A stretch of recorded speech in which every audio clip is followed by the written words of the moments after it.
Hola gente de Neuro, ¿cómo les va? Espero que tengan buen viernes, aunque no es este el día en el que estoy haciendo la grabación. Vamos a compartir la pantalla para empezar con la clase de hoy directamente, relacionada con lateralidad y funciones cognitivas, básicamente, que están lateralizadas, esto es, que predominan o tienen una cualidad que las hace diferentes en el hemisferio derecho respecto del hemisferio izquierdo. Hablamos del cerebro, por supuesto, y el prototipo de una función lateralizada es el lenguaje, ¿sí? Al cual vamos a tratar de dejar hacia el final de esta clase, pero vamos a revisar, vamos a repasar funciones cognitivas globales, particularmente ancladas a las áreas asociativas, sensoriales, y allí vamos a ver cómo hay funciones que son más específicas de un hemisferio que del otro, y otras funciones, como el lenguaje, tienen un rol destacado en ambos hemisferios, pero con cualidades, vamos a decir así, que son específicas de cada hemisferio con relación a una misma función. Y en cualquier caso, las funciones lateralizadas que vamos a ver son bastante complementarias en cuanto a lo derecho respecto de lo izquierdo, y eso habla a las claras también de por qué los lóbulos de ambos hemisferios están interconectados, intercambiándose información permanentemente. Vamos a revisar entonces estos conceptos, vamos a decir así sería el esquema de lo que es la clase, sobre la lateralidad en términos de hemisferios cerebrales. Veremos lo contralateral versus lo ipsilateral, es algo simple, uno lo puede ver aquí nomás al paso, en donde siempre que uno habla de contralateral se está refiriendo a derecho versus izquierdo, esto es por ahí la información sensorial, por ejemplo, la información sensorial táctil, pongamos por caso, ingresa por la mano derecha, si yo toco con la mano derecha algo, pero es analizado en mi hemisferio izquierdo, o sea, la información es contralateral en ese sentido, pues es distinto el lado por el que ingresa respecto del lado en el que es analizado, en lo que al sistema nervioso se refiere. En tanto que lo ipsilateral es aquello que va por el mismo lado, o de derecho a derecho, o de izquierdo a izquierdo, digamos. Eso es prototípico, típico de eso, más que prototípico, típico de proyecciones ipsilaterales son las tálamo-corticales. El tálamo proyecta la corteza, todos los subnúcleos talámicos tienen prácticamente el 100%, no es el 100%, pero el gruesísimo de sus proyecciones son a estructuras corticales organizadas. Ya sabemos que hay partes del tálamo que son motrices y que proyectan a la corteza motora, otras son visuales, otras son táctiles, otras para el olor, etcétera, etcétera. Pero en su conjunto el tálamo proyecta la corteza siempre del mismo lado, o sea, los subnúcleos talámicos derechos del tálamo derecho proyectan a los lóbulos corticales derechos. Eso es proyección ipsilateral, básicamente. Bueno, vamos a ver justamente los lóbulos asociados a las distintas funciones, y entre las funciones que vamos a ver consideraremos a la ubicación en el espacio, cómo yo me ubico, en qué lugar del mundo estoy, en qué lugar del planeta, en qué lugar del barrio, en qué lugar en términos acostado, parado, cómo es mi posición respecto del mundo. Cómo yo puedo generar mapeos globales si yo me tengo que ir de un lugar al otro, ¿está bien?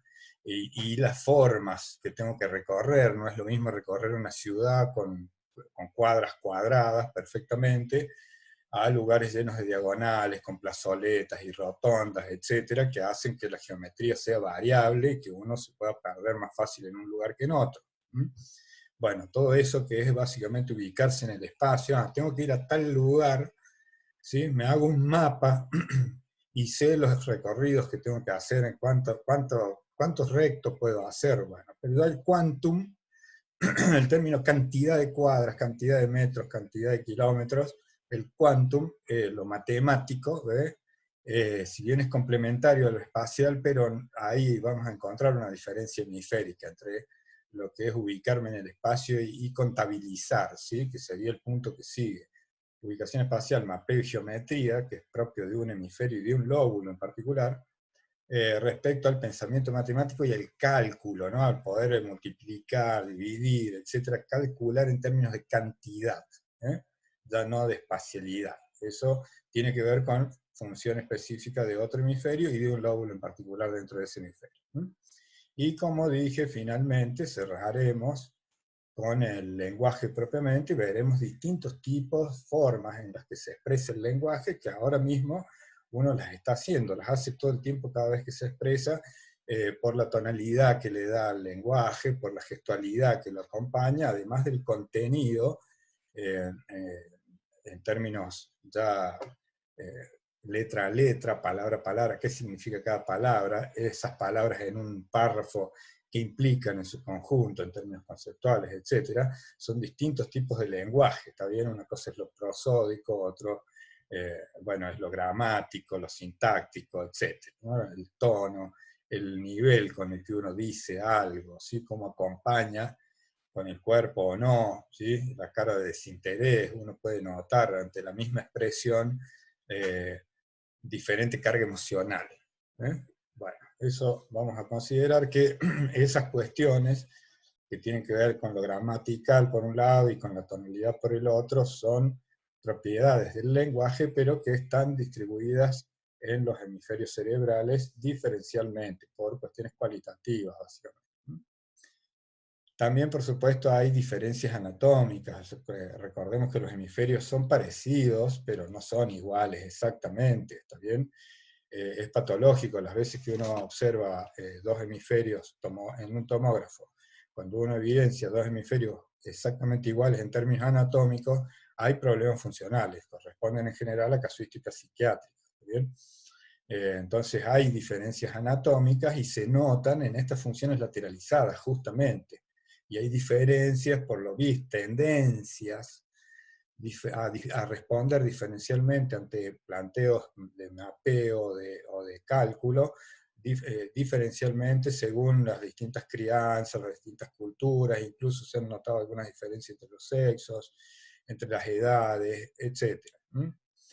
Bueno, hay como mucha variabilidad, el lenguaje no es lineal, pero es interesante cómo los hemisferios se han ido haciendo cargo en términos de nuestras funciones globales, cognitivas, se han ido haciendo cargo de cualidades que les son más específicas a un hemisferio que al otro. Bueno, ¿qué funciones lateralizadas tenemos? Nosotros tenemos dos hemisferios, izquierdo y derecho, ya lo sabemos. Si uno piensa en el izquierdo, lo tiene que pensar en términos de lo racional, básicamente. ¿Sí? Entonces lo racional, lo lógico, ¿sí? La secuencia, el orden, qué está primero, qué está después, cómo ordeno yo las cosas, cómo pongo yo una letra atrás de la otra para armar una palabra, ¿sí? Cómo ordeno yo los números que voy a sumar o a multiplicar para que me den un resultado, etc. Todo lo que implique logicidad, ¿sí? Como ustedes pueden ver ahí, el hemisferio izquierdo, resaltado en negrita, ¿sí? Manejo de símbolos matemáticos y lingüísticos. Manejo de símbolos, o sea, números y letras y la simbología asociada al hablar y al hacer cálculos. Secuencias, ¿sí? Yo a veces para producir algo hago secuencias. Primero hago una cosa, después hago la otra, luego capaz que al último termino por ensamblar todo lo que he hecho en pasos, pero estoy haciendo un trabajo secuencial, ¿sí? No es un baldazo de pintura contra la pared, que es por decir algo, ¿no? Que ya roza lo artístico. Acá estamos justamente en todo lo que implica el orden, ¿sí? El control del tiempo, la cantidad, la métrica, la centimétrica, ¿sí? El medir, el quantum, todo lo cuantitativo. Entonces, hay gente que dice que el hemisferio izquierdo es lógico y es científico, dadas las cualidades a las que nos referimos, tanto para analizar información como para producir información, para aportar en el análisis de información. Un hemisferio participa cualitativamente diferente de otros en lo que es lingüístico y lógico, el izquierdo es predominante. Por su lado, el derecho tiene más que ver justamente con la cuestión cualitativamente espacial, con lo volumétrico, no la métrica, sino el volumen, ¿sí? El tamaño, las formas, con la geometría en general, ¿sí? Eso incluye rostros, es importante considerar ese detalle de los rostros, además de las figuras geométricas, lo que es un cuadrado, un triángulo, porque el rostro en sí, cuando veamos memoria, vamos a observar que tiene un proceso de lateralidad. El manejo de los rostros en tanto una imagen geométrica, y de hecho la Gestalt del rostro es un triángulo con la base arriba y con el vértice en la pera, hacia abajo, es un triángulo invertido, si ustedes quieren, y en el que uno memoriza los ojos, la nariz y la boca de la persona, independientemente que la persona se ponga una peluca, o se tiñe el pelo, o se cuelgue aros, o se deje la barba, o no se la deje, lo que sea, se deje una chivita, cualquier cambio que se haga en la periferia no va a afectar al reconocimiento de esa gestalt, que es para nosotros una imagen geométrica con características que son de la imaginería, básicamente. Entonces a eso acompaña, por supuesto, lo holístico, o sea, lo global, el análisis global, y por ello, asimismo, lo intuitivo. ¿Está bien? Los procesos intuitivos implican predominantemente una actividad del hemisferio derecho.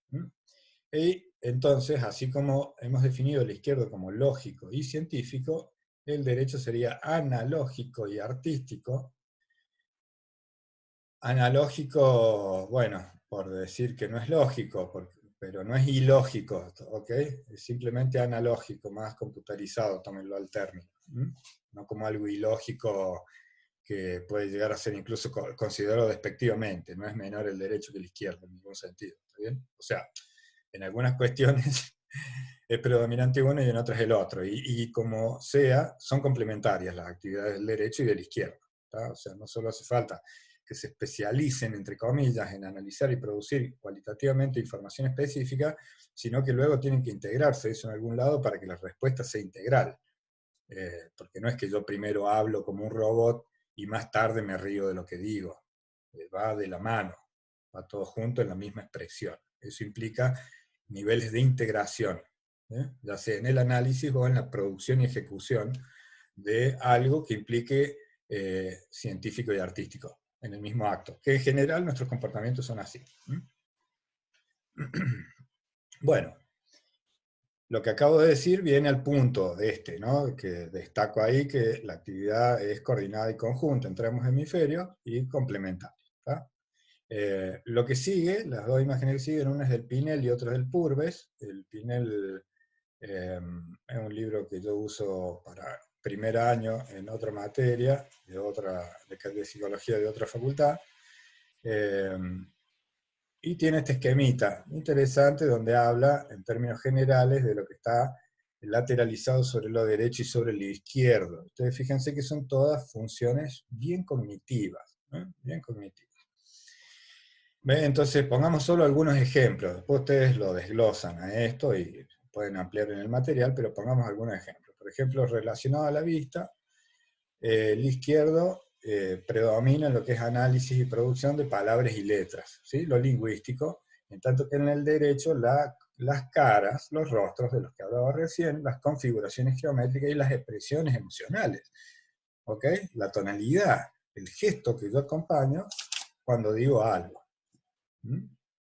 Bueno, a ver, pongamos acá memoria, ¿ves? Memoria, todo lo que es memoria verbal, encontrar el significado de los recuerdos, el significado de los recuerdos. Mientras que en el derecho yo tengo lo que es memoria no verbal, o sea, las memorias espaciales, las claves ambientales. De la farmacia a la derecha media cuadra, ahí vive Margarita, qué sé yo, ponele, con lo que vos quieras. El tío Pepe, como lo que sea. Y aspectos perceptivos de los recuerdos, como la carga emocional. ¿Te acordás cómo nos divertimos en ese cumpleaños? No me acuerdo cómo llegué ni cómo volví a mi casa, pero me acuerdo que estuvo muy divertido. Bueno, son recuerdos, de todas maneras, pero que tienen contenido cualitativo diferente. Entonces los contenidos más lógicos, ¿está bien? Están más anclados a la izquierda, y los contenidos más bien con carga emocional, que tienen aspectos ambientales, como parte del recuerdo, son derechos principalmente. ¿Tá? Pero eso no es excluyente, muchas veces uno recuerda las cosas con cosas lógicas y con cosas analógicas, y eso implica de nuevo niveles de integración entre lo derecho y la izquierda. Eso particularmente relacionado a la memoria lo vamos a ver asociado a lóbulos luego específicamente, ¿eh? Después vamos a seguir afinando porque esto tiene que ver con el tema de lóbulos luego, ¿eh? Bueno, ¿ves? Con la capacidad espacial prácticamente todo tirado a la derecha, ¿no? Si yo quiero rotar mentalmente algo, ¿no? Si yo me imagino un avión de arriba, de abajo, de atrás, si yo me monto arriba y voy sobre él, que lo manejo, todo eso, que doy una voltereta en el aire, ¿eh? Todo eso que yo me puedo imaginar moviendo cosas, ¿sí? Todo lo que es geométrico, la dirección y la distancia aproximada. Cuando yo cuantifico la distancia, ¿no? Ya estoy usando la izquierda. Si yo digo 10 cuadras, ¿sí? Pero la distancia global. Ah, me tengo que tomar un bondi de media distancia. O sea, vos sabés que es eso y que no es caminando. Esas distancias que tienen que ver con la ubicación global en el espacio. ¿Ok? Eso es bien derecho. Bueno, el Purves, que ustedes tienen, como uno de los libros, ¿ve? Hace esta diferenciación entre lo izquierdo y lo derecho, ¿ve? Pone el énfasis en lo que es motricidad y visualidad, específicamente en términos de campo visual, ¿está bien? Yo el campo visual derecho, todo el campo visual mío se divide en derecho o en izquierdo en función de dónde yo fije la vista. Y eso vale para cada una de las personas que está escuchando y para toda la gente del mundo. Cuando alguien fija la vista en un punto, ahí el mapa espacial se divide en derecho e izquierdo en función de la línea vertical que traza la fijación de la vista propia. ¿Tá? Todo lo que está en el hemicampo derecho es analizado por el occipital izquierdo y viceversa. Lo que está en el hemicampo izquierdo es analizado por el occipital derecho. Se darán cuenta que cuando ustedes van caminando, el punto de fijación va variando permanentemente, con lo cual es muy dinámico, ¿sí? Pero es así. Hay como una línea de trazado ahí que cuando se mueve hacia derecha o hacia izquierda hace que se active un hemisferio o el otro. Por supuesto que se van activando los dos, solo que van analizando los hemicampos visuales opuestos, ¿eh? Y con la estereoagnosia pasa lo mismo, que sería el manejo de las manos, ¿sí? Con el hemisferio izquierdo yo manejo mi mano derecha y con el hemisferio derecho manejo mi mano izquierda. Eso está claro, también lo hemos visto en motricidad y debe haber quedado claro con todas las sensaciones más allá de lo visual, también el tacto y la audición en un 80% son cruzadas, son contralaterales. Bueno, el lenguaje, en tanto léxico sintáctico, lo gramatical, digamos, está controlado por el hemisferio izquierdo. Fíjense cómo dice el autor acá respecto del lenguaje, ¿no?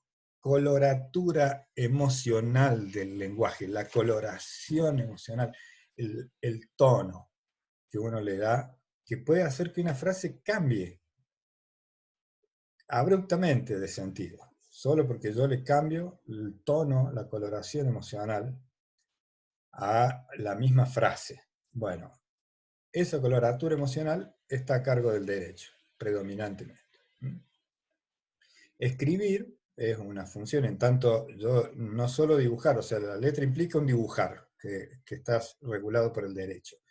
Pero el símbolo, la E, la R, son símbolos que se manejan con el izquierdo, y a su vez yo los tengo que colocar una letra atrás de la otra en un orden específico, si no la palabra en lugar de otro, si yo cambio ahí R por T, quiere decir otra cosa después, ¿está bien? Entonces yo tengo que poner las cosas en un orden, eso implica una secuencia. Discúlpeme, pero pongamos otra situación, digamos un ejemplo secuencial, usted tiene que hacerse unos mates, hay que poner la pava. Está bien, eso implica una secuencia. Primero tengo que poner pava, si no, no voy a poder tomar mate. Es algo que le eche agua de la canilla, pero ya no es un mate. Entonces necesito poner la pava, prender la hornalla. ¿Está bien? Bueno, eso, cambiar la hierba, poner hierba nueva, echar el agua cuando esté a punto. Y no, bueno, son secuencias de acción, digamos. ¿Está? La escritura es secuencial. La palabra escritura, si ustedes le cambian las letras, no van a entender lo que significa, significaría probablemente otra cosa. Eso es bien izquierdo. ¿Ok? Ubicar en el espacio las palabras, que a uno le dan una hoja en blanco y te dicen, bueno, arma una frase acá, hace un resumen de 200 palabras, y que a vos te falte margen, que te tengas que dar vuelta a la hoja, que darla, hacer una flechita y seguir escribiendo en la mesa, porque te quedaste, sino el no poder, que es algo que le pasa a las criaturas cuando recién están aprendiendo a escribir, todavía no tienen un buen manejo de la espacialidad, entonces quieren poner su nombre, que tiene 6 letras, y a la letra 3 ya ocuparon toda la hoja, entonces tienen que empezar a hacer letritas muy chiquitas, poner la última abajo acostada, porque, bueno, eso es la espacialidad, ¿está bien? En términos de la escritura, es necesario que participe el derecho. La espacialidad global también es bien derecha, como dijimos, ubicarse, me tengo que ir de acá a la ciudad de Córdoba, tengo más o menos una hora de viaje, sé que me tengo que ir hacia el sur y no hacia el oeste, etc. Todo eso es bien derecho, ¿sí? Lo discursivo, o sea, hablar, lo que yo estoy haciendo en estos momentos, ¿sí? Es bien izquierdo, porque es bien secuencial, es bien lógico, ¿sí? Necesito dar a entender una idea, y entonces las palabras tienen que estar, no solo las letras, sino las palabras bien ordenadas y las frases bien concatenadas para que se pueda transmitir la secuencia lógica. Pero cuando yo les hago, ¿entendieron? Si yo les hago así, eso es muy rudimentario. Confío en que entiendan, digamos, es solo un ejemplo, ¿ok? Lo que estoy haciendo. Esos gestos, creo que esas cordoveseadas básicas, eso es saludar de lejos, ¿no? Son cosas muy elementales del lenguaje que ya son más derechas, ¿está bien? Que tienen que ver casi incluso con lo musical en algún punto. ¿Eh?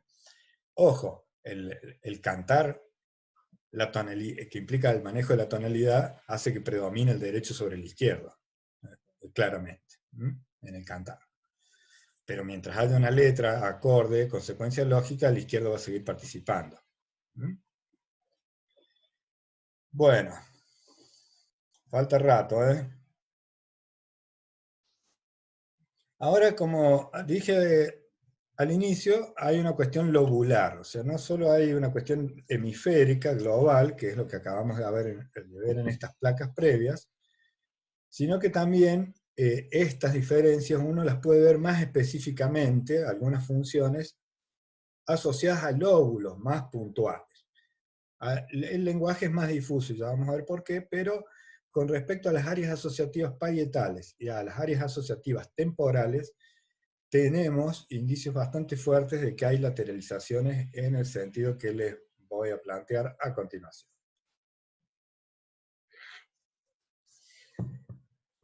Dado que el derecho, el hemisferio derecho en su conjunto es espacial, ¿sí? Global, holístico, es el lóbulo parietal específicamente el que se encarga de ese proceso del manejo de la espacialidad, en tanto ubicarse en el espacio, saber dónde está y qué recorrido tendría que hacer aproximadamente para ir de un lugar al otro. Eso lo logra el parietal derecho porque tiene un control de la espacialidad total de ambos campos, el parietal derecho. En cambio, el izquierdo, acá en tanto, el izquierdo, solo domina el lado contralateral, esto es, el parietal izquierdo solo tiene un manejo espacial contralateral, es decir, del espacio derecho. ¿Ok? Solamente. En cambio, el parietal derecho tiene una espacialidad global, holística. Eso le da, en términos de espacialidad, una ventaja al derecho sobre el izquierdo. No quiere decir que el izquierdo no maneje la espacialidad, sino que la tiene limitada al lado contralateral. Ok, seguimos en el parietal claramente.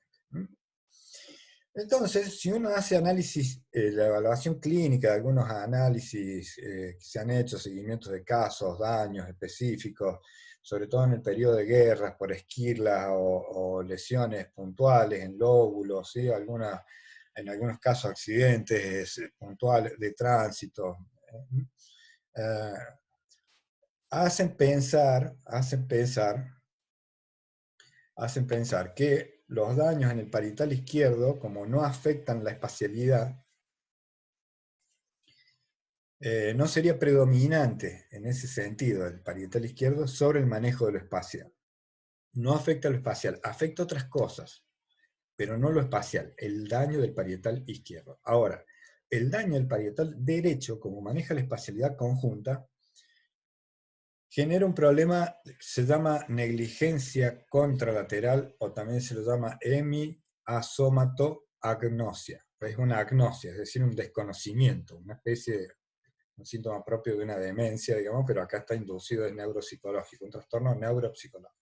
Hemiasomatoagnosia, el sujeto desconoce la mitad de su cuerpo que es contralateral a la lesión, es decir, en respecto de la espacialidad, ¿está bien?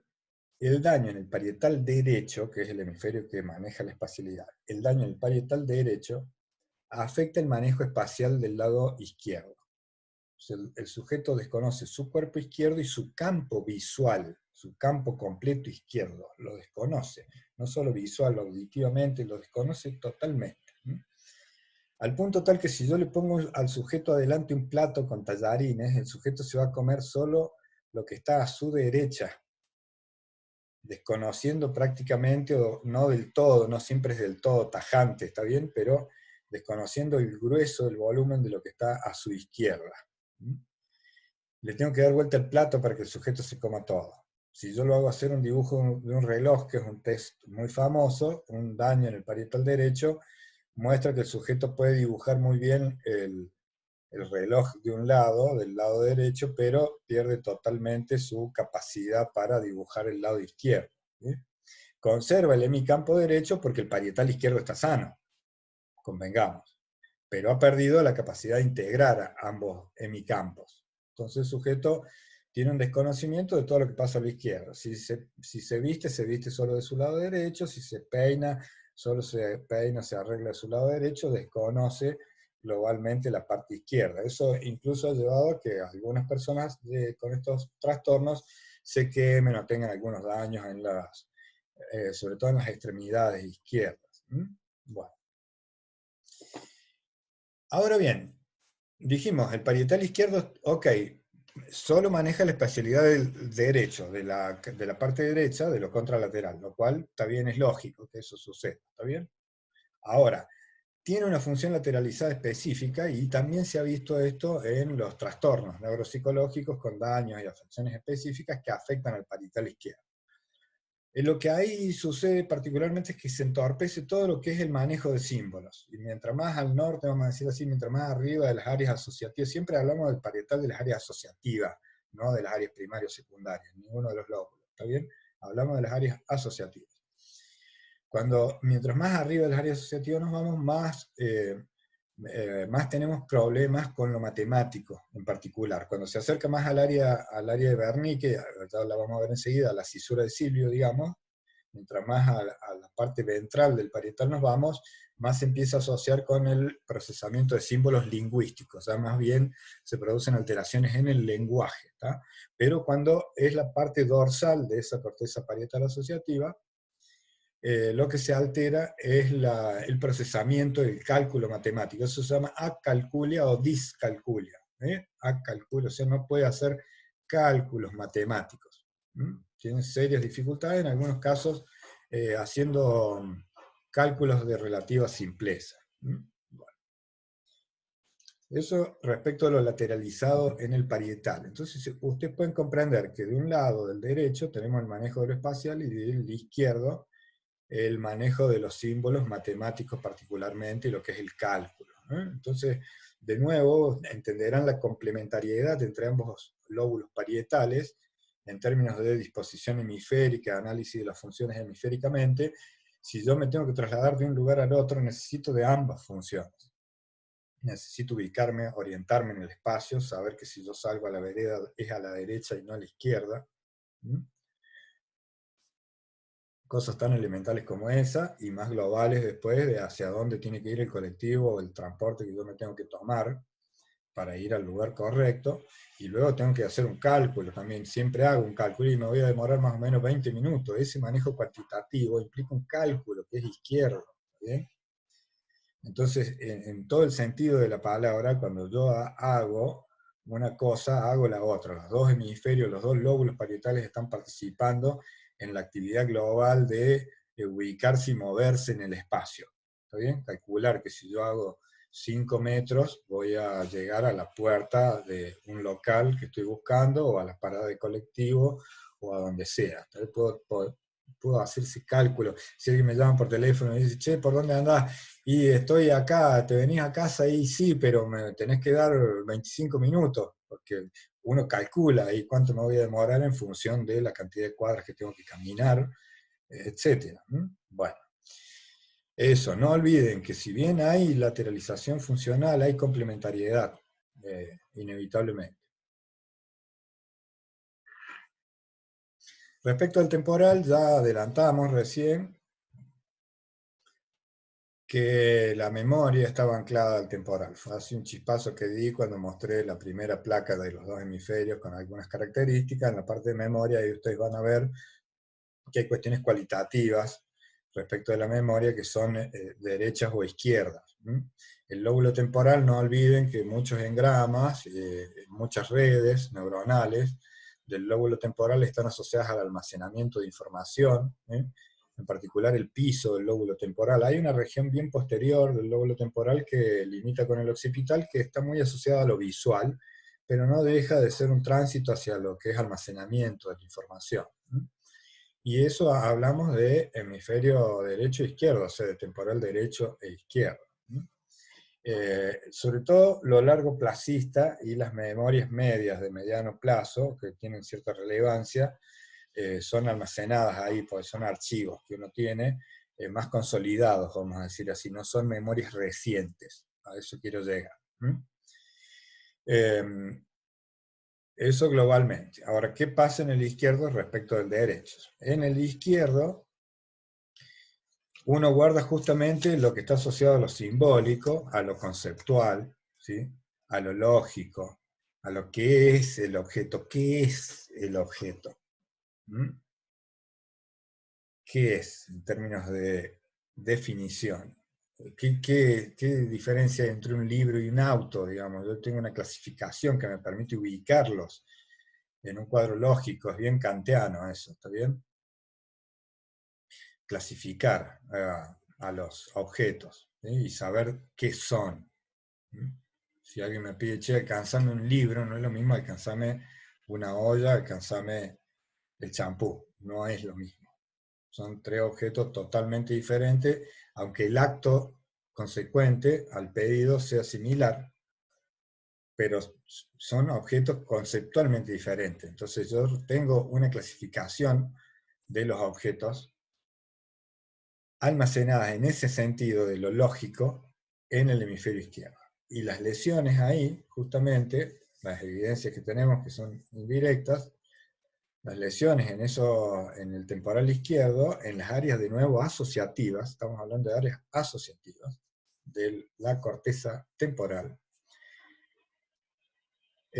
inducen pérdida de justamente el conocimiento de una, a ver, les pongo un ejemplo, una persona con un daño en el parietal izquierdo, bastante puntual, hablemos de un daño puntual provocado por una esquirla, por una bala, vamos a decir así, un herido de guerra. Si yo lo llevo a una frutería y a una verdulería, al sujeto, y yo le señalo la banana, capaz que el tipo saca la banana y se la come, entiende, sabe que es para comer, lo puede hacer, no tiene dificultad en eso. Pero si yo le pido que me diga de qué se trata eso, no sabe, a veces no sabe ni siquiera nominar el objeto, y mucho menos saber que es un alimento, que puede estar clasificado dentro de la fruta y no verdura, etc. No puede hacer eso.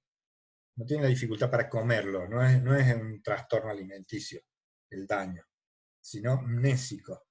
El sujeto pierde la categoría, el concepto. ¿No? Muchas veces se pueden reaprender esas cosas. ¿No? Por su lado, el temporal derecho, como todo el hemisferio derecho está asociado a lo espacial y a lo geométrico, entonces, y a su vez el temporal específicamente está asociado a la memoria a largo y mediano plazo, entonces lo que uno almacena ahí son justamente volúmenes, imágenes geométricas, ¿sí? Contenido geométrico, y rostros, entre los cuales ya habíamos hablado que el rostro, en realidad, la gesta del rostro es un triángulo con características que son imágenes adentro, y no palabras o letras. Todo eso es análisis propio del derecho. Entonces, y almacenamiento, sobre todo en el caso del temporal hablamos de memoria. Entonces, los daños en el temporal derecho inducen una negligencia, una agnosia a los rostros y a todo aquello que sea geométrico. El sujeto pierde el volumen, le cuesta darse cuenta o memorizar eh, figuras de distintas formas, ¿sí? No necesariamente es un problema de praxis que el sujeto no puede poner un cubo dentro de un hueco cuadrado y un círculo dentro de un hueco redondo. No se trata solo de una cuestión constructiva. El sujeto pierde la dimensión del volumen, lo conceptual que implica, si es que existe lo conceptual, en lo que es la imagen en sí, la construcción geométrica. Y también pierden la posibilidad de reconocer a veces personas muy conocidas de hace mucho tiempo, depende del daño y de la casuística, pero una característica de eso se llama prosopagnosia. Ahí justo está la flecha acá, prosopagnosia, ¿ves? Con, entre comillas, la prosopagnosia es justamente una agnosia, un desconocimiento, en este caso de los rostros familiares. No estamos hablando de nuevos recuerdos, recordemos, dicho sea de paso, que hablamos del temporal, ¿no? Son memoria a largo plazo, principalmente. Bueno, tal como es de prever, si bien no los puede reconocer visualmente en términos de lo espacial, de lo geométrico a los rostros, cuando las personas le hablan y se dan a conocer, sí los puede reconocer. No es que ha perdido la memoria de quién es el sujeto, simplemente no puede dar cuenta de quién es a través de el rostro. ¿Está bien? De verlo. Estamos, ¿no?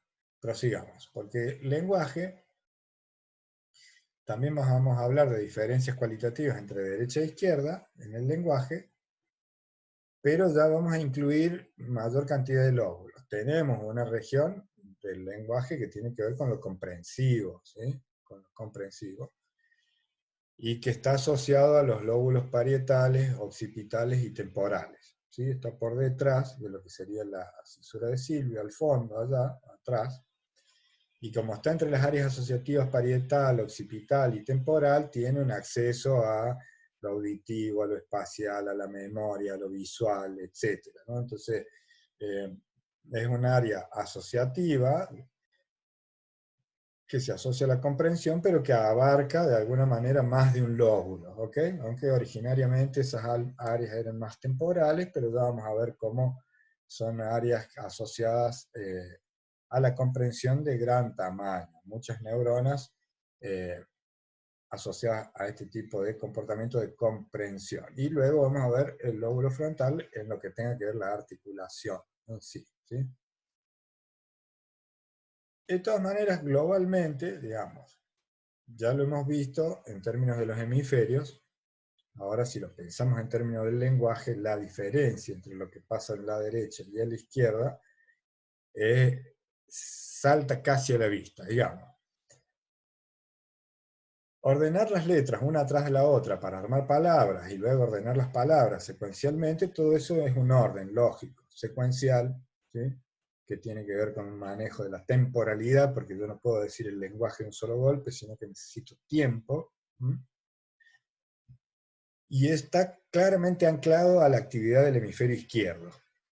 Tanto cuando yo comprendo lo que otra persona dice o escribe, así mismo cuando yo me expreso hablando o escribiendo, todo lo que es sintáctico, vamos a decir así, gramatical, es bien izquierdo.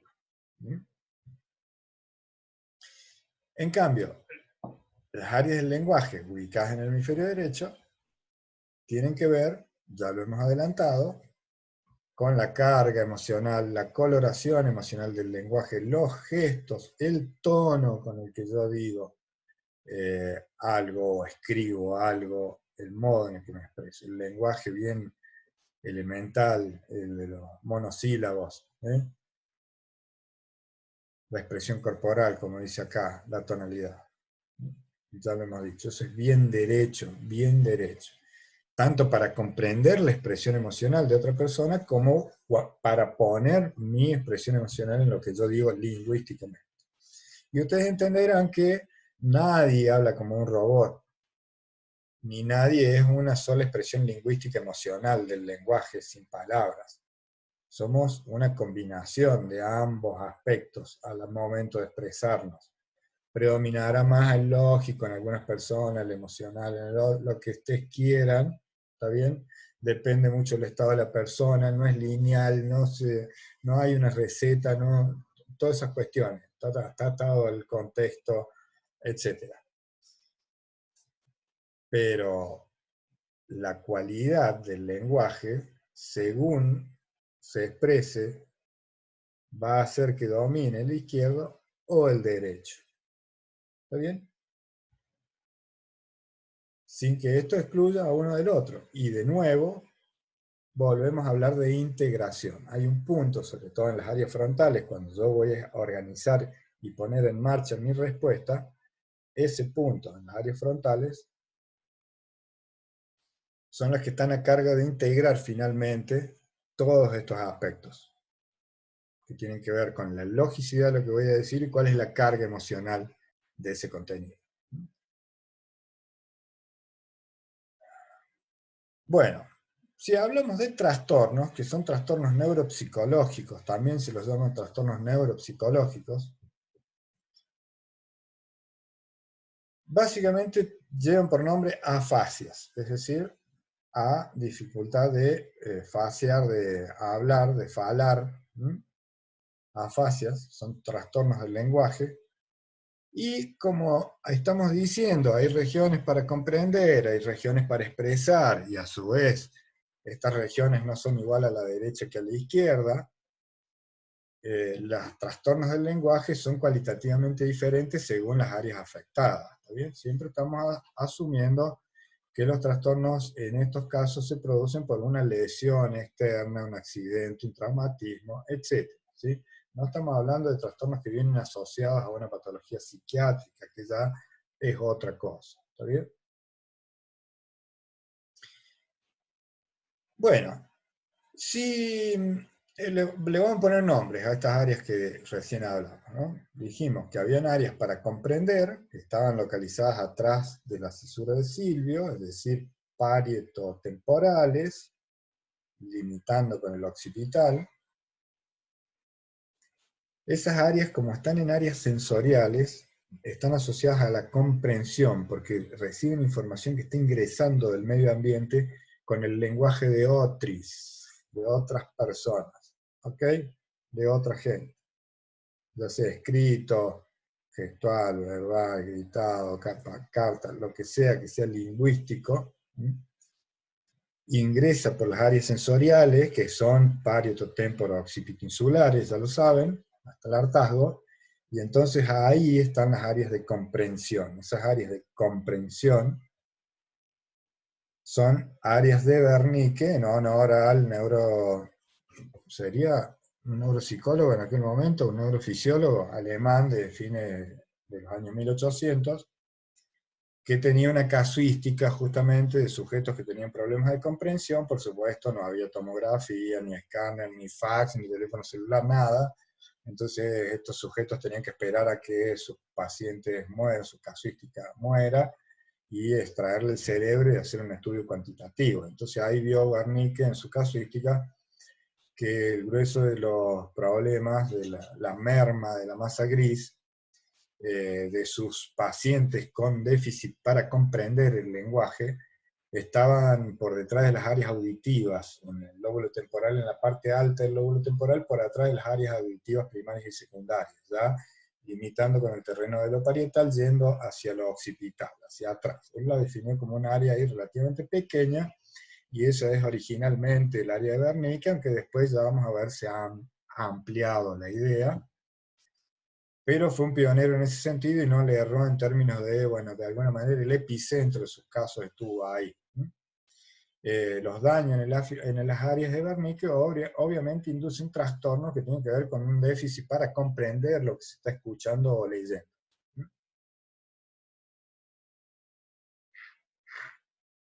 Ahora bien, si la lesión es derecha o izquierda, ustedes entenderán que la cualidad va a ser diferente. ¿Sí?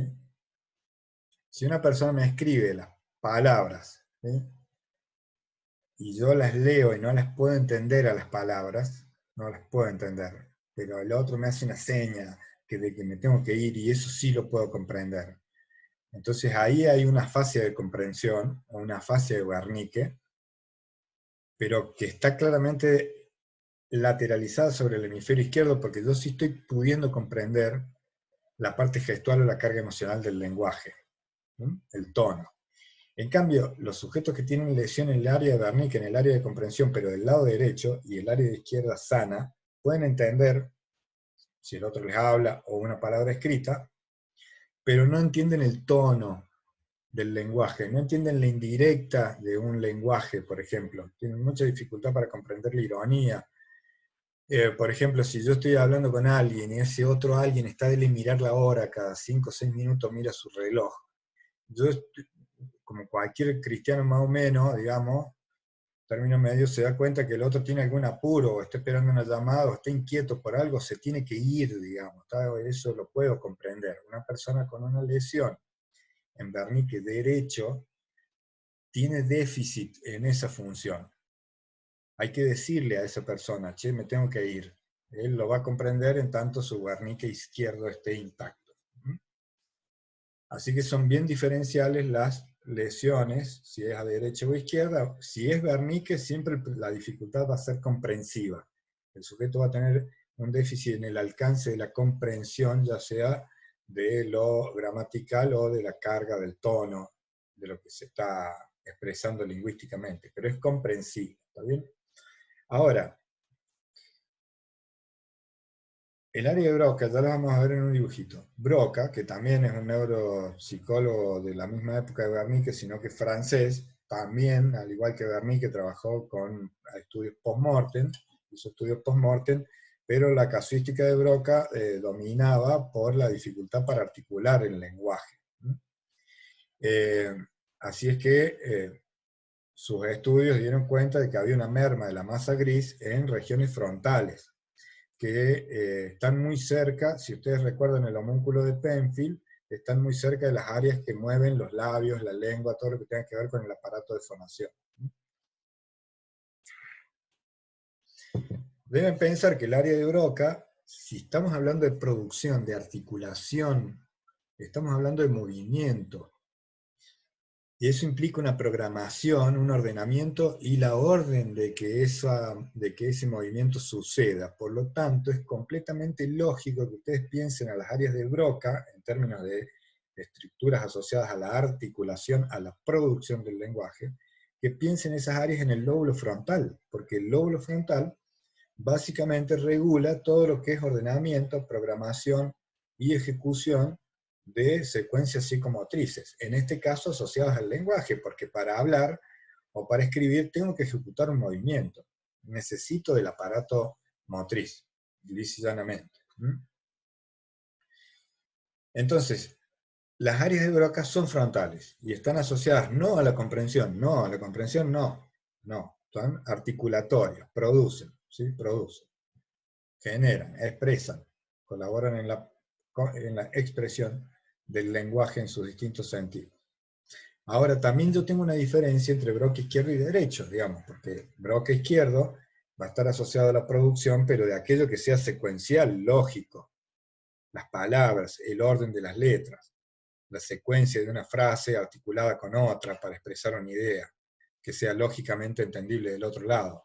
Eso es bien izquierda, esa producción, el ordenamiento de las letras, de las palabras, y ponerlas en el sistema psicomotriz para que yo las ponga en términos de movimiento.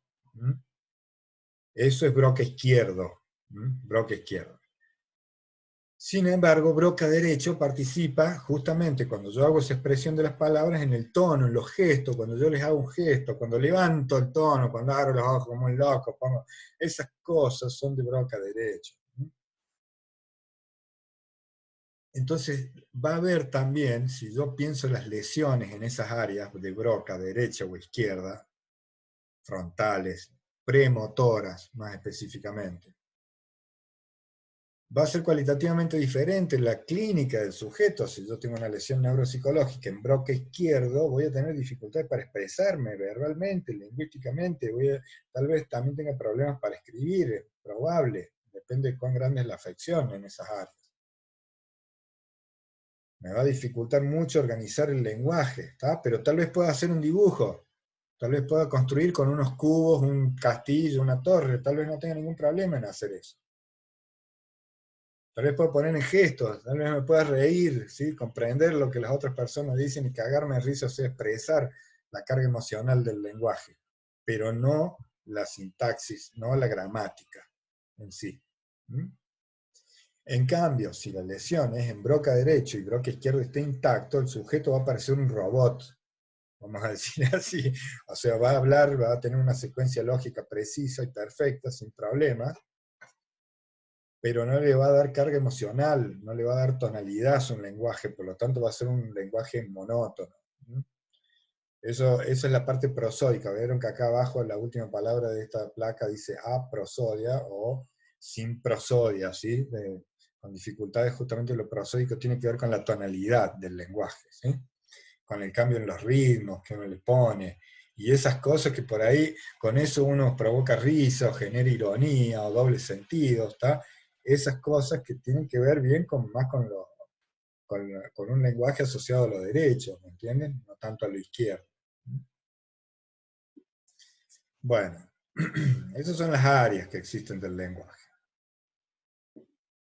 Entonces, estas áreas, descritas en la placa anterior, acá más específicamente, áreas de comprensión de Wernicke, corteza de asociación temporoparietal, área de producción de Broca, al pie de la corteza premotora, el lóbulo frontal, están asociadas ambas por un fascículo que se llama arqueado o arcuato, no sé cómo sale en los libros que ustedes tengan, les pongo los dos nombres. Arcuato es la palabra en latín de arqueado, y cuando hablo de fascículo hablo de un haz, de una vía, esto es sustancia blanca, axones, axones cuyos cuerpos corresponden al área de Wernicke, ¿está bien?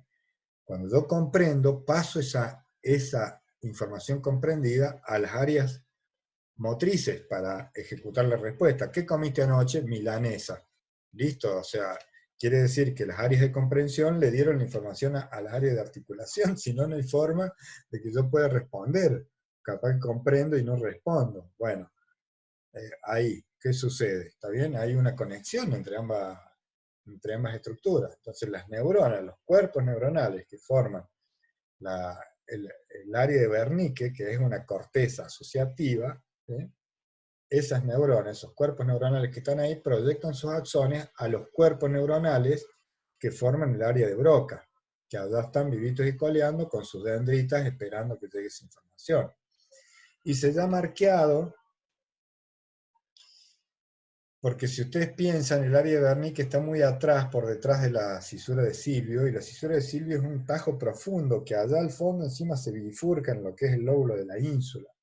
Entonces esos axones se tienen que ir a la profundidad, de estar en la superficie, los cuerpos neuronales, los axones se tienen que ir a la profundidad, esquivando todo el pliegue de la cisura de Silvio y por lo tanto todo el lóbulo de la ínsula, y luego volver a salir a la superficie buscando el área de Broca que está más adelante a todo esto.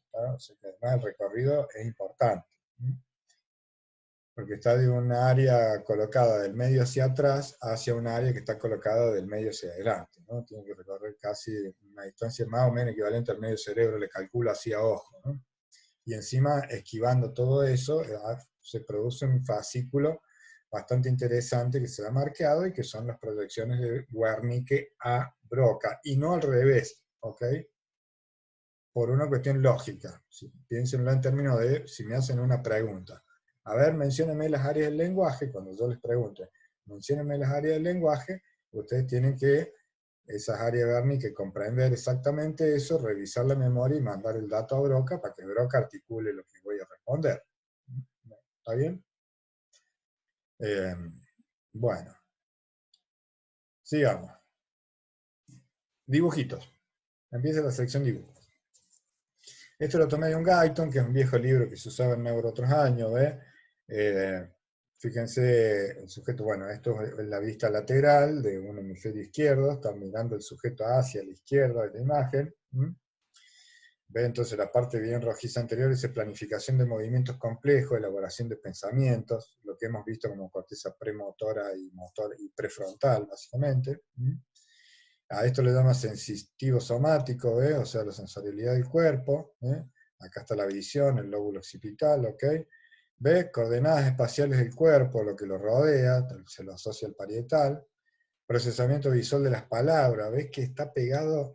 Es como témporo occipital, ¿ves? Esta región donde se procesa las palabras vistas, ¿m? Lo visto, no es lo mismo que lo escuchado, que entra por otro lado, que por el área auditiva. ¿M? Inteligencia le pone el sujeto, inteligencia para la comprensión del lenguaje, área de Wernicke, ¿ves? Y la denominación o nominación de objetos. ¿Qué es una banana? ¿Se acuerdan del sujeto que lo hacíamos ir a la frutería, se comía la banana, pero no sabe reconocerla ni nominarla? ¿Ve? El problema ya es más temporal, ¿se dan cuenta? Mientras que la coordinación espacial es bien parietal. ¿Okay? Estas son las áreas motoras primarias y áreas premotoras, formación de las palabras, ¿ve? O áreas de Broca. Y esto que está bien rojo acá, el polo temporal y la base del frontal, son corteza límbica. Las distingue el sujeto como diferentes porque las consideramos parte del lóbulo límbico, según los últimos 20 años ya estamos, él ya lo había marcado en ese momento, pero ya estamos todos de acuerdo.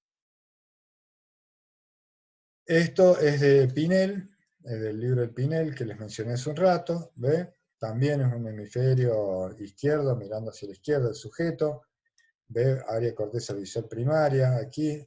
Acá le llama giro angular. Fíjense, este es el área de Wernicke original. Esto es lo que definió Wernicke, como no le puso su nombre, obviamente. Dijo, che, mis pacientes que no comprenden lo que yo les digo, tienen un problema acá, ¿ok? Tienen unas lesiones, una masa gris, el problema está acá, entonces eso quedó como área de Wernicke original, pero luego esto que le llamamos corteza giro angular, también lo hemos visto involucrado en lo que es la comprensión del lenguaje. ¿Sí? Acá están las áreas auditivas. Se dan cuenta que las áreas de comprensión del lenguaje están equidistantes de lo auditivo y de lo visual, primario y secundario.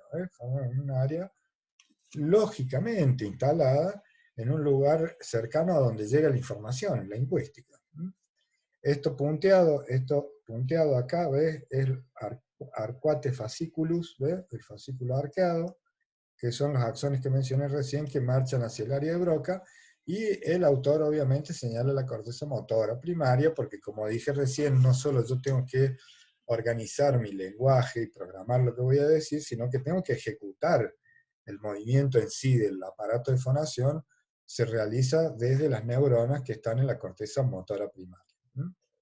O sea que las áreas de Broca, una vez que organizan el lenguaje, proyectan a las áreas motoras primarias. ¿Ve? Acá hay una proyección más definida según el modelo de Wernicke-Gesching. Gesching tomó años después, ya en el siglo pasado, a mediados de los años 30, ¿no? Ya vamos para 100 años, no parece, tomó los estudios de Wernicke del otro siglo, digamos, como 40 años después, más casuística propia, una revisión que hizo, y informó, digamos, o propuso un modelo que se plantea del siguiente modo. Si a mí me hacen una pregunta verbal, o sea, si me hablan, si me dicen ¿qué comiste anoche?, la información entra por las áreas auditivas y de ahí se proyecta a lo que era el área de Wernicke original. Y de ahí, en verde, ¿ves? Este circuito está en verde, de ahí va al área de Broca y del área de Broca a la corteza motora primaria. En cambio, si a mí me hacen una pregunta escrita, que sería el caso de un examen, por ejemplo, que sea escrito, obviamente, la información lingüística entra por las áreas visuales, entonces de ahí van al giro angular, no al área original de Wernicke. Pero este giro angular está incorporando, está haciendo ingresar información del lenguaje para ser comprendida que proviene de la vía visual. Y luego se toma el mismo recorrido. La información se comprende en esta zona de integración, se proyecta a Broca y de ahí al área motora primaria. Esto es una propuesta de Glur muy abarcativa, Glur del año 97, estamos hablando de los últimos 20 años. Él hace un reconto impresionante, debo decir, hace todo un estudio en realidad sobre todo el lóbulo temporal, Temporal Lobe and Limbic System se llama el libro. Y entonces él dice, vamos a hacer una cosa, le vamos a llamar área de Wernicke y área de Broca para no generar más quilombo, y vamos a decir que el área de Wernicke y el área de Broca tienen este tamaño. Entonces le clavó al área de Wernicke todo esto, todo esto, todo esto. ¿Eh? Entonces acá está el área de Wernicke original, porque esto de blanco aquí son las áreas auditivas, ¿está bien? Este es el área de Wernicke original. Este es el giro angular que se le incluyó posteriormente. ¿Eh? Acá está el área primaria y secundaria visual, pero el autor incluye la parte medial del área terciaria, que otros autores luego la han redefinido como área 5, A5, le han puesto letras, números, y la han seguido subdividiendo y muestran que en realidad hay un comportamiento de esas áreas, una involucración de esas neuronas en los procesos de comprensión, sobre todo cuando la información viene de lo visual. O sea, como que estas áreas posteriores están más asociadas con la parte visual del ingreso de la información espacial, mientras que áreas más basales de lo temporal, no solo asociado a la memoria, sino que específicamente asociado a la memoria verbal, también son incorporadas por el autor y mete un área parietal que está por arriba de la cisura de Silvio, bien posterior, clásicamente distinguida como un área somatosensorial secundaria, parte del área somatosensorial secundaria, y arma una gran área de Wernicke que dice que está bien, hay cuestiones específicas con lo auditivo, con lo visual e incluso con lo táctil, porque no hay que olvidar el braille, aunque es bien derechizado el braille porque es un manejo de una espacial del símbolo. Y entonces dice, bueno, todo esto es el área de Wernicke, más allá de sus particularidades. Y con relación al área de Broca también la extiende a regiones anteriores, porque él entiende que hay también programas, memorias de programas lingüísticos que están muy asociados con armados de frases y cosas que salen, de modos que uno tiene de hablar, vieron, de decir, ¿entienden? ¿Entienden? Esos docentes que a veces estamos repitiendo, cada uno tenemos nuestro bocadillo, por decir algo.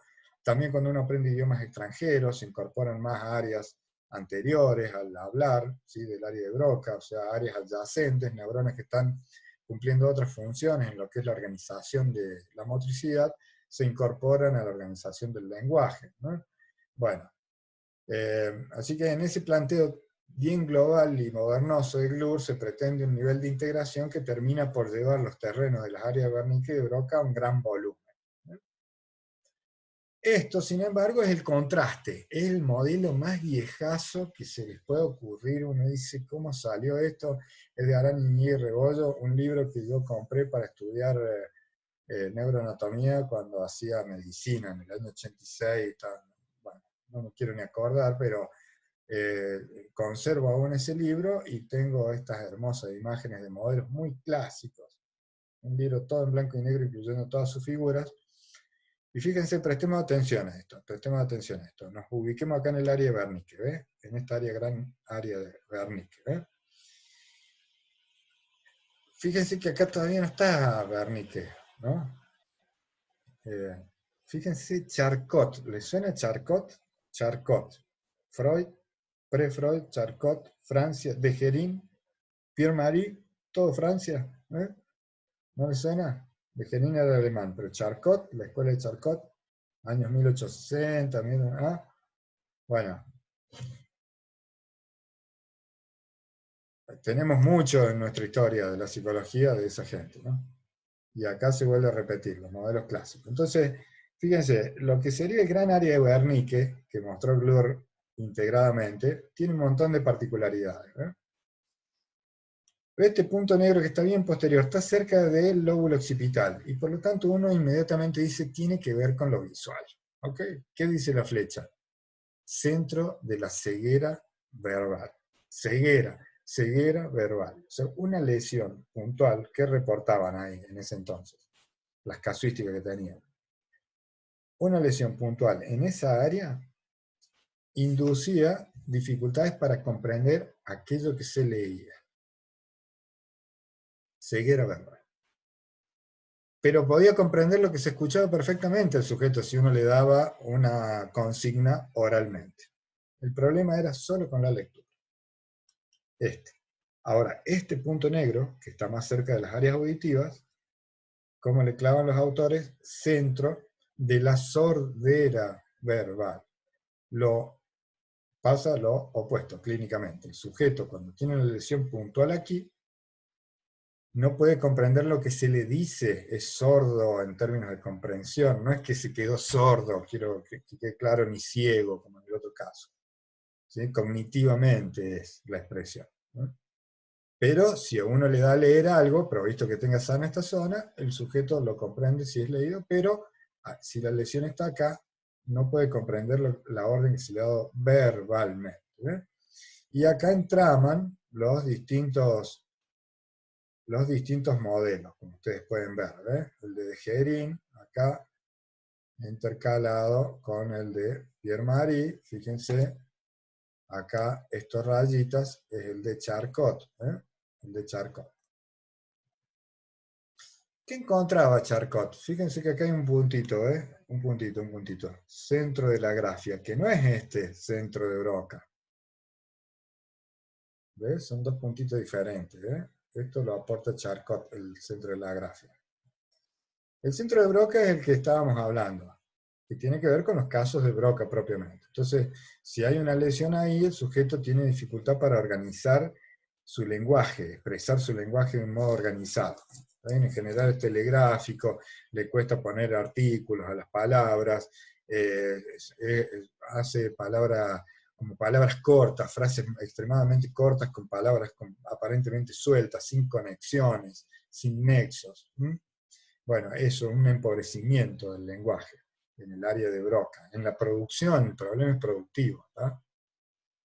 Ahora, cuando el problema está acá, cuando el daño está acá, más arriba del área de Broca, la dificultad es gráfica. El sujeto no puede escribir, me puede contestar verbalmente algo. ¿Qué comiste anoche? Milanesa con papa frita. Ok, bueno, escribime qué fue lo que comiste anoche. El sujeto ahí tiene problemas para organizar la escritura, que también va a ser pobre, telegráfica, desarticulada, ilógica y en algún sentido incomprensible. Es gráfico el problema del lenguaje ahí. Por una cuestión también lógica, ¿no? Si ustedes vuelven al área de Broca, que se los voy a mostrar al final de todas maneras, no al área de Broca, perdón, al homúnculo de Penfield, verán que las áreas para articular la boca y la lengua están acá, y para mover la mano y el brazo están acá. Estas son áreas premotoras, no motora primaria, que es esto que está en blanco, sino premotoras, regiones que están encargadas de organizar lo que yo voy a hacer enseguida dentro de un rato. Las secuencias inmediatas o a mediano plazo de acción.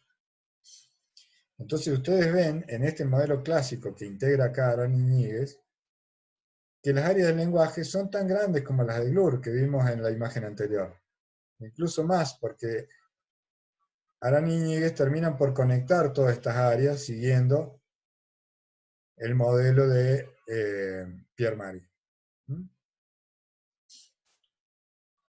Bueno, esto es de Reins, un libro de Reins que encontré por ahí. También, solo para que vean otra perspectiva, ¿ves? El área de Wernicke, las áreas auditivas, ya saben, las occipitales son visuales, el área de Broca, y el muchacho este, lo que yo quiero resaltar acá, para ir justamente hacia donde quiero ir, resalta esta región garganta, lengua, mandíbula y labios, que son las áreas motoras primarias que se encargan de mover aquello que tiene que ver con el aparato de fonación. O sea, no basta que yo con las áreas, las neuronas del área de Broca, organice lo que voy a decir. Tengo que decirlo, si no, el otro no me va a entender. Y eso implica que las áreas de Broca, una vez que organizan la información, le vuelcan los datos, las órdenes de todo el programa lingüístico que hay que ejecutar a las áreas que la ejecutan, que son las motoras primarias, pero específicamente a las regiones asociadas al aparato de fonación. ¿Está bien? Este es el homúnculo de Penfield. ¿Se acuerdan ahora? El homúnculo de Penfield u hombrecillo. Acá, ¿qué hizo el profe? Esto también es del libro de Arán Iñiguez. ¿Qué hizo el profe? Agarró un medio homúnculo de la corteza somatosensorial primaria, que es parietal por detrás de la cisura de Rolando, y acá a la derecha ve el área motora primaria, o área 4, que está por adelante de la cisura de Rolando. Eso no quiere decir, gente, no quiere decir que las áreas motoras están a la derecha y la sensorial a la izquierda. No, tenemos dos frontales, dos parietales. Entonces tenemos dos áreas motoras primarias frontales a derecha y a izquierda, y 2 áreas somatosensoriales primarias a derecha e izquierda en el parietal. ¿Okay? Simplemente las puse acá en conjunto con la finalidad de hacer algunas comparaciones, nada más. Pero quiero decir, estos son cortes coronales y lo estamos viendo frontalmente, ¿está bien? Entonces yo acá tengo el cíngulo, ¿ve? Esto es un ventrículo, acá está la cisura de Silvio, acá, entonces para abajo yo tengo el temporal, y como es motora, para arriba es el frontal. Esto es el frontal, ¿está bien? Entonces las neuronas que están acá en el frontal son las que se encargan de mover, ¿ve? La garganta, la lengua, la boca, ¿sí? Los ojos, la frente, la mano, las piernas, las patas. ¿Ve? Las patas ya en la pared del medio. Entonces el aparato de fonación, las neuronas que mueven el aparato de fonación están pegadas en la parte inferior de la corteza motora primaria, ¿está bien? Cerca contra la cisura de Silvio, ¿sí? Acá, ¿eh? Por eso acá el autor destaca garganta, lengua, mandíbula y labios, sino que en la otra imagen yo estoy cortando acá a este nivel y mirándola frontalmente y no de un modo lateral como en este caso. ¿Eh? Acá está el corte coronal. ¿Eh? Bueno, esto se los dejo como entretenimiento, solo para cerrar la clase. Se van a dar cuenta que también hay un manejo de la simbología, es una cuestión de tiempo para que ustedes holísticamente luego terminen por comprender globalmente qué es lo que dice ahí, sin ningún drama. Y no es que hay que ser un genio, una genia para llegar a eso, es simplemente poner en marcha los mecanismos asociados al lenguaje para poder comprender y luego ejecutar, porque la orden sería leer lo que se está leyendo ahí, es decir, que ustedes tienen que comprender por un lado y luego enviar esa información comprendida a las áreas motoras para que uno organice la respuesta. Y verán que al principio hay un nivel de ejecución que con el paso de la frase va variando. Bueno, esto ha sido todo por hoy. Nos vemos a la noche en el horario de consulta. No olviden que el derecho y la izquierda están totalmente integrados. No es como en la política, sino que acá va todo bárbaro, fluye, se necesitan y son imprescindibles la una a la otra. Muy buen viernes. Que anden muy bien. Chau, chau, chis.